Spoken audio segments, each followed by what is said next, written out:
Stay tuned for tonight's adventure with the Fat Man. Okay, here we go. Good morning, good afternoon, good evening, whatever time of day it is. I hope it's good to be where you are because I'm really excited to be here today. My name is Baltimore Fats, and this is Pennington in the P. Yeah! All right, excited to finally get this one off. Have fun, guys. All right, so we're going to start this one off with a big shout out and thank you to Jules, who pointed out a mistake I made in the last episode regarding Bologna, the namesake of the road Douglas Thomas Jr. was killed on. In the episode, I call her a Sibylline, as in the Greek oracles or the Sibylline books that keep popping up in Mud City time and again. But I got that wrong. She is, in fact, the Sabine goddess of war, which makes this story even more incredible, with Billy the Kid, William C. Pennington, playing the part of Romulus in The Rape of the Sabines.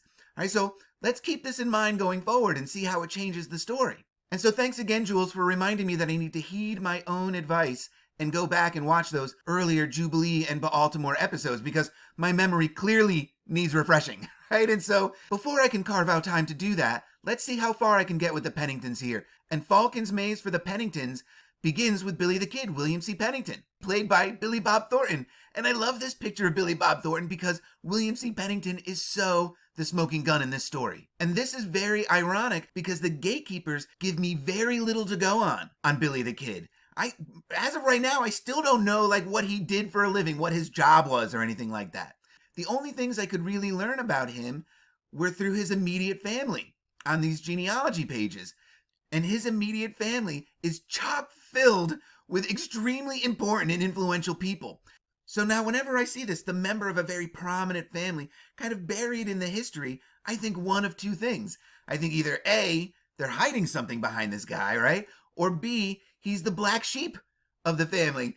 The type of guy who at 42 likes to get drunk at toga parties and prance around as Romulus. Someone best forgotten by history. But in seeing who his immediate family is, I have to believe it's the former. They're hiding something behind Billy the Kid here. And so now when I see a member of a prominent family sort of disappear into the background and disappear like a ghost, essentially becoming invisible to the story, I'm going to call that the Pennington effect from now on, I think. And so who are they? Who are these very prominent, important people in Billy the Kid's immediate family? And we're going to start with his wife. And his wife was Emily Louisa Harper.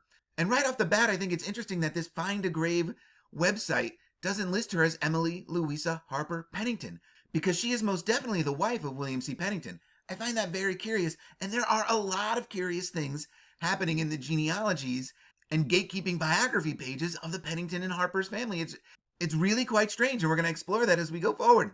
And so without trying to go too far off the tracks, she is of the Virginia Harpers, a very wealthy and politically active family in Virginia and Maryland in the latter half of the 18th and in the 19th centuries, and maybe even beyond, I don't know. And so the Harpers are a very wealthy and influential family, and they would have to be because her grandfather, on her mother's side, is Charles Carroll of Carrollton, the signer, the richest man in America at the time of the alleged American Revolution.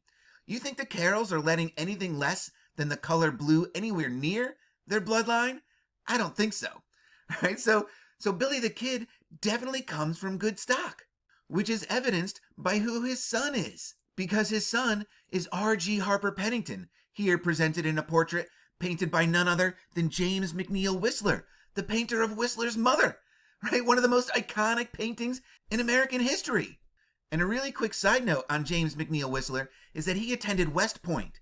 And so West Point, once again, reaching its tendrils out into Mud City, right? But getting back to R.G., who was one hell of an artist himself, apparently, and I could do a whole episode just on him, I'm sure. But in short, he's a natural-born artist who's afforded the luxury of attending the best art schools in the realm in the UK, across Europe, and he blossoms into one of the finest artists of his generation. He's so good, in fact, that King Edward VII, when he was Prince of Wales, commissions several works from R.G. Harper Pennington. He is so well-liked and respected in London that he's invited to be a member of something called the Beefsteak Club. And so I can't get sidetracked by the Beefsteak Club, but it's kind of a fun read, so you might want to check that out. I don't know. Right? But the gatekeepers, they say a very curious thing when they talk about the relationship that he had with Whistler. They say that Pennington's work shows Whistler's influence and is sometimes mistaken for Whistler's work. And so now I think this is interesting because I'm always on the lookout for forgeries of historical artifacts, regardless of what they are. And I don't want to spoil things too much, but I do know that the Penningtons and this guy and his family have dealings, and this is Charles Willson Peale. Right? And we've talked about him in the past, and we're going to talk a lot more about him in the future. But knowing that the Peales and the Penningtons are associated, and knowing that Pennington's work has sometimes been mistaken for Whistler's, that adds a very intriguing element to the story that I hope plays out sooner than later. Because I'm absolutely certain that this relationship goes back to R.G.'s grandfather. That's right, Billy the Kid's dad. And Billy the Kid's dad was Josias Pennington, here played by the outlaw Josie Wales, because that was as far as I was willing to look for a stand-in for Josias. And so Josias here, he's a big shot Baltimore attorney, go figure, who just so happens to be the president of the Board of Trustees of the Peabody Institute. And we've talked a little bit about the Peabody Institute in the past as well, and the importance of the Peabody regarding what we think of as culture today, music, art, literature, and so forth, right? It just cannot be overstated. At least in America, anyway. It just can't. And Josias here was president of the Board of Trustees. And so when the gatekeepers say that the Peabody Institute, which was founded in 1857 and opened in 1866, and they credit the Civil War for the delay in the opening of the building. And I think it's interesting that when you add up these numbers, they both equal 21. That can't be a coincidence. Right? And it was founded, of course, by merchant, financier, and philanthropist George Peabody, the acknowledged father of philanthropy, paving the way for these bastions of humanity to come. Right? And he was good friends, certainly with Johns Hopkins. I don't know about Andrew Carnegie and John Rockefeller, but he was definitely friends with Johns Hopkins. And so when the gatekeepers say that the Peabody Institute, under strong academic leadership, evolves into an internationally renowned cultural and literary center through the late 19th and the 20th centuries, the person responsible for marshaling this strong academic leadership is Josias Pennington. And though I haven't corroborated this, I believe that he was president of the Board of Trustees from the founding of the Institute in 1857 until his death in 1874. We'll see if that holds up, I don't know. The Board of Trustees is an appointed or elected group of individuals that has overall responsibility for the management of an organization. All right, so Josias Pennington was George Peabody's right-hand man in this thing. A very important position, not only in Baltimore, but on the world stage. But of course, none of this would have been possible without its founder and benefactor, George Peabody, who by the time he founded the Institute in 1857 was one of the wealthiest Americans in the realm. And I would say one of the wealthiest men in America, but by this time, he's been living in London for about 20 years or so. But we're going to get more into that later, because I want to start with Falcon's Maze, right? And Falcon's Maze for George Peabody begins with where he's from. And I think it's actually maybe the most interesting part of the story, because George Peabody is from Danvers, Massachusetts. Born February 18, 1795, South Parish, Danvers. And so for anybody who thinks that I say the name Peabody funny, it's right here. Peabody. So for once, it's everybody else who's saying something wrong. I'm actually saying Peabody right. And it's interesting that he comes from Danvers because Danvers is the real site of the Salem witch trials. It was known as Salem Village in the 17th century, and there are still over a dozen houses in Danvers dating from that era, many of them associated with the witch trials. Right? So at some point after the witch trials, the residents changed the name to Danvers to distance themselves from that scandal, just as the South Parish of Danvers distanced itself by naming itself after its most famous son, George Peabody. And I believe this happens when Peabody is still alive. And Salem, of course, is short for Jerusalem, and I think it's interesting that this whole area coming into this little harbor here in Salem and Peabody and Danvers and Beverly, right, this whole area at one time was Salem. So I don't think it's a coincidence that not only is George Peabody from Jerusalem here, right, but so is Elizabeth Peabody, early publisher of children's stories and founder of the American Kindergarten. And I don't know if they're related. I haven't looked at, but seeing where they're from and with the same last name, I would have to think. And looking at these pictures side by side, I definitely see the same mouth and chin here. Right? I'm not hallucinating that, am I? So I'm going with they're related. All right, and that's just absolutely incredible. All right, so we have both of them coming from that Salem area. And let's not forget that the Parker brothers were headquartered there for so long, right? And so now Salem is playing a much bigger part than even its reputation would suggest, right? It's absolutely incredible. I mean, absolutely crazy. Because what's crazy is the location of the Peabody Institute, which is in Mount Vernon, downtown Baltimore City. And I say it's crazy because it's not all that far from our old friend Baal, whom I caught basking in the light of the morning star the other day when I went down to Mount Vernon to take some pictures. He is so close to the Peabody, in fact, that you can clearly see it when you're standing directly underneath him, as I am here. I mean, I would say it's no more than a few hundred feet away, if that. You know, this is the Peabody here to the right, and this is the Washington Monument to the left, and we're going to talk a little bit more about the Washington Monument in a little bit as well. And so I think this Mount Vernon location for the Peabody and for the Washington Monument and for Baal here is so important because of where Mount Vernon is located within Baltimore City. And that's in Howard's Park, or Howard's Woods, as I prefer. And I think this is important because, and as I've talked about in the past, I believe that Baltimore was at one time a royal forest. And with the Howard name being as high up the imperial ladder as it is, perhaps among their other services to the crown, they were the secret sheriffs of Baltimore Forest. And just to show approximately where the Peabody Institute and the Washington Monument and Baal and the Basilica, for that matter, are in Howard's Park, we're going to compare and contrast the 1792 and the 1851 maps. And we're going to start in 1851.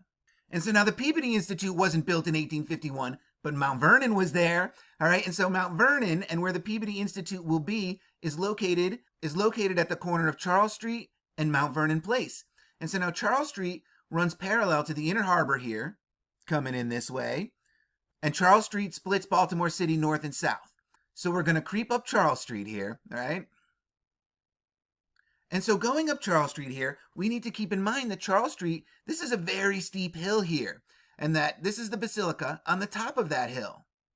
All right, coming in on it a little bit. All right, here we are. All right, the Basilica there. Now just going 2-3 blocks north, you have Mount Vernon Place. And I love how Mount Vernon Place is literally laid out like a target. Like another case of X marking the spot. And the Peabody Institute is located right on this corner here. And I love how in 1851, though the building isn't built yet, there is a building there. So I wonder what they had to raise in order to build the Peabody Institute. Or perhaps was it there as it is today, just only put on this map slightly smaller, for whatever reason. Who knows? I don't know. All right, so we have the Peabody here. Baal is located here, right on this row here. All right, and then in the center here, we have the Washington Monument, which was built at this time. And we're going to talk about the Washington Monument in a little while. All right, so now this area here, this Mount Vernon area in 1792 was Howard's Woods. All right, this is 1792. All right, we have the Inner Harbor here, and Charles still, runs north and south, parallel to the harbor. All right, and so here we go, up Charles, here. All right, now at this point in the map, this is that rectory building whose fence I hopped over at the early stages of the pandemic, right, and got some shots of it. All right, this is that rectory building. And so going a little bit north, right, into this plot here, this is where the Basilica is. All right, and so a block north would kind of be like right at this line here, whatever this border is, this high grass is, or I don't know how they separate Howard's Woods here. So right at the border of what Howard's Woods is where Mount Vernon and Washington Monument and the Peabody Institute and Baal, they're all hanging out right here. And here's that area in 1851. And an interesting thing sort of happens when you look at it today in Google Earth. And so here's Baltimore today, situated as close to the 1792 and 1851 maps as I could make it, right? And this amazing thing happens. The Google Earth animators give us another sterling example of X marking the spot, because this north and south line here is right on top of Charles Street. Going west to east, is Route 40, which on the west side is Saratoga, and on the east side is Orleans, right? And so really the Basilica and Mount Vernon is as close to the center of this crosshairs as you can get. It's really incredible. All right, so coming in on it, we have the Inner Harbor here. We're going to come up Charles Street here. Right, and again, it's just so deceptive. This is such a steep hill, really. Like a very steep hill here, right? And so coming in on it, we have the Basilica here, which is at the top of the hill, right here. All right, and so this is Charles, which was that north-south line. This is that Route 40 line, right? That's or rather, this is Mulberry. And I think I said it wrong. I think I said Saratoga earlier, but Route 40 is in fact Mulberry Street, right? So right at that X is really unbelievable. And so looking at Mount Vernon, here's the X of Mount Vernon today with those crosshairs in the form of these gardens marking the cardinal points. All right, Washington Monument in the center there. We're going to talk a little bit more about Mount Vernon soon enough. All right, so this area of Mount Vernon here with the Basilica is this area in 1851, right? And this area in 1792, right here. All right, so I think that's why this area is so important. But how? How does a native Massachusettan, who George Peabody is, from Danvers, which is really Salem and so forth, right? How does he know about Mount Vernon and its importance? How would he know to put his institute there? How does George Peabody get to Baltimore? And the answer lies within the War of 1812, when as a very young man he enlists in the army and ends up serving in Baltimore. And he serves with Captain George Peters' company and serves with such famous Marylanders as Francis Scott Key, right, the writer of the national anthem, John Pendleton Kennedy, and we've heard that name before, and Elijah Riggs, and we're going to talk a little bit more about him in a second too. This is a very fortuitous group of men to fall in with as the new kid in town.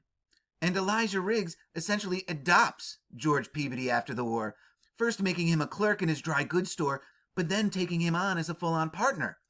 Right? Elijah Riggs of Montgomery County, an older and established merchant, invited the 19-year-old Peabody to become his partner in 1814.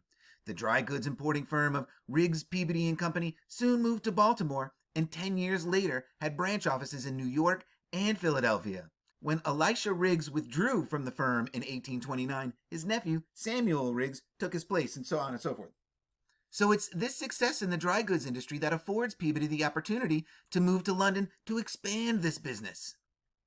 And his first visit over there was in 1827, and though it does say that Elijah Riggs himself steps down in 1829, that doesn't mean he and Peabody were through with their business dealings, because the two of them have also launched a lucrative side hustle, right? Riggs and Peabody continued their business ventures and engaged in international finance, right? So they went into banking together, right? And their main concern was with restoring the credit of Maryland abroad after the Depression of 1841 to 1842. And so what they did was they brokered the sale of $8 million in Maryland bonds to foreign investors, mostly in the UK from what I can gather. And most of this money, it turns out, was to actually go to the Baltimore and Ohio Railroad to expand its operation and lay track and build infrastructure in the state of Maryland and beyond. But it also did go to other infrastructure needs like roads and canals and things like that. And just for some perspective, $8 million in 1841 is worth $272 million today. That is a staggering sum in 1841. And Maryland isn't the only state doing this, and not the only state that these two gentlemen represent and are taking a cut from. I think it's amazing that this is how George Peabody earns the lion's share of his money, right? And that these loans, some $272 million worth of loans in today's money, right, is going for infrastructure. Infrastructure that sorely needs to be put in place if they're going to pull off the grand illusion that we call the Civil War today. And it's also amazing because it illustrates just how bad the American economy was in the mid-1800s there, if foreign investors needed to be brought in to keep these states afloat. Because you know what happens when you have investors. That's right. They expect a return on their investment. So even if the Revolutionary War and the War of 1812 were as legit as the history books tell us, It certainly looks to me like Britain is getting the last laugh here, financially reclaiming their lost territory. And this once again bolsters the idea that America was or isn't ever free or independent. And George Peabody just doesn't help the U.S. states governments do this. As part of his merchant banking concerns, he specializes in financing governments and large companies. So stealing a page from the "I care not who makes the country's laws as long as they're getting their money from me" book, right? George Peabody could have the controlling interest in who knows how many governments and companies. It's unbelievable. Right? And eventually, Peabody and Riggs do go their separate ways, like Peabody opens his own bank and Riggs opens his own bank. And wouldn't you know it? When the United States sought a loan to finance the Mexican-American War, the Riggs Bank was the only institution to bid for the full amount and lent the government $34 million in 1847 and 1848. And now $34 million at this time, and I checked in on it, right? It's still $34 to the dollar. So $34 million is just over $1.5 billion today. You want to talk about a staggering sum of money and what a government could do with $1.5 billion in 1847, especially if that money comes from a singular source. Right? Can you imagine the U.S. government borrowing huge sums of money from a private institution to finance its wars? Oh, wait a minute. That's exactly what they do, right? Our money is borrowed money. That's what the Federal Reserve is. It is absolutely ridiculous. Right? And we have to remember that this wasn't the first time either, right? Stephen Girard finances the War of 1812. And so none of this sounds like America as a nation has any autonomy at all, and that these loans from Girard and Riggs represent the private sector carving up North America for its own gains. Right? And Peabody, aside from his own loan sharking banks, takes on a partner, partly because he has no children, no one to leave his vast fortune to. And so he eventually adopts one J.S. Morgan, who assumes full title of these companies after Peabody's death. Right? And J.S. Morgan, if you don't know already, is the father of J.P. Morgan. So essentially making Riggs and Peabody responsible for unleashing this beast into the realm. And so to wrap this one up by getting it back to where it all began, which is with the Penningtons, I just want to take a look at George Peabody's 1812 compatriots here. And I'm absolutely certain that all of these men knew this guy. David Poe Sr., the general, the grandfather of Edgar Allan Poe, who in 1812 was 71 years old and takes up arms to fight those British bastards one more time. He was wealthy and well respected for his service during the American Revolution, Lafayette being especially indebted to him. So if there's a company out there in 1812 that has these gentlemen in it, there's no doubt in my mind that they knew David Poe Sr. And knowing the role that Edgar Allan Poe plays in the shaping of literature to come, and the Peabody Institute and their role in the shaping of art and culture and literature and so forth to come. And so to close this one out, we need to get back to Billy the Kid, right? And we do that through John Pendleton Kennedy, whose bust, carved by Leon Rabillon, right?